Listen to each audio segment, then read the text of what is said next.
SSC 26 ব্যাচের শিক্ষার্থীরা দেখো, তোমাদের ফর্ম ফিল আপের ডেট কিন্তু দিয়ে দিছে। তোমাদের ফর্ম ফিল আপ হচ্ছে 31 ডিসেম্বর থেকে।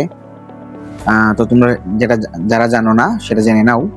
আর হচ্ছে একটা ইম্পর্টেন্ট যেটা কথা, সেটা হচ্ছে 30 ডিসেম্বরের মধ্যে কিন্তু তোমার সিলেকশন প্রক্রিয়া সেটা হচ্ছে টেস্ট পরীক্ষা নেওয়ার পরে তোমার পাস ফেইল এখান থেকে যে সিলেকশন প্রক্রিয়া সেটা সম্পন্ন করতে হবে। এবার কিন্তু অনেক টাফ করছে, সেটা হচ্ছে ফেল করলে কিন্তু আটকানোর একটা সম্ভাবনা খুব বেশি।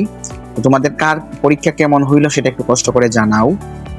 আর হচ্ছে আমাদের এখান থেকে তুমি সব ধরনের আপডেট পেয়ে যাবা। তো আমাদের চ্যানেলটা সাবস্ক্রাইব করে রাখো এবং আমাদের চ্যানেলের প্লেলিস্টে গিয়ে দেখো তোমাদের ইংলিশ, তোমাদের প্র্যাকটিক্যাল, তোমাদের ইংলিশ, তোমাদের বিভিন্ন সাজেশন সবকিছু দেওয়া আছে, তোমাদের জন্য অনেক হেল্পফুল হবে।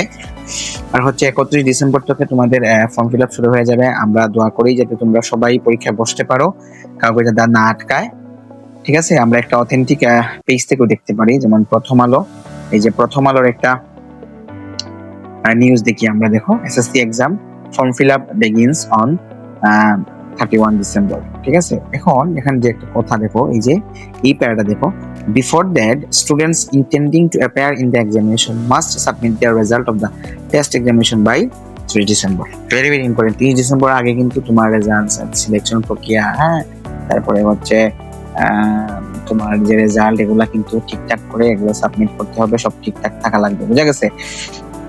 তাহলে এটা কিন্তু এই বছর কিন্তু একটু কড়াকড়ি হয়েছে। তো আমরা দোয়া করি সবাই ভালো রেজাল্ট করবা। ঠিক আছে, কার পরীক্ষা কেমন হইলো সেটা জানাও। আর সব ধরনের আপডেট পেতে তোমরা আমাদের সাথেই থাকো। আর যেটা বললাম সেটা হচ্ছে যে আমাদের এখানে তোমাদের বিভিন্ন প্র্যাকটিক্যাল খাতা সহ অন্যান্য ইংলিশের সাজেশন সহ অনেক কিছু দেওয়া আছে, আমরা আরো দিতেছি। তোমরা আমাদের সাথেই থাকো। আর হচ্ছে পরীক্ষা কবে হতে পারে? পরীক্ষা এপ্রিলের শেষের দিকে হওয়ার সম্ভাবনা খুব বেশি। তো এইটার মানে অথেন্টিক কোনো নিউজ আসলে আমরা দিয়ে দিব অবশ্যই। ঠিক আছে, সবাই ভালো থাকো এবং আমাদের সাথেই থাকো। আর কেউ কোনো কিছু জানার থাকলে আমাদের কাছে প্রশ্ন করতে পারো। ঠিক আছে, কমেন্টে তোমরা প্রশ্ন করো, আমরা তোমাদের উত্তর দিয়ে দিব। সবাই ভালো থাকো।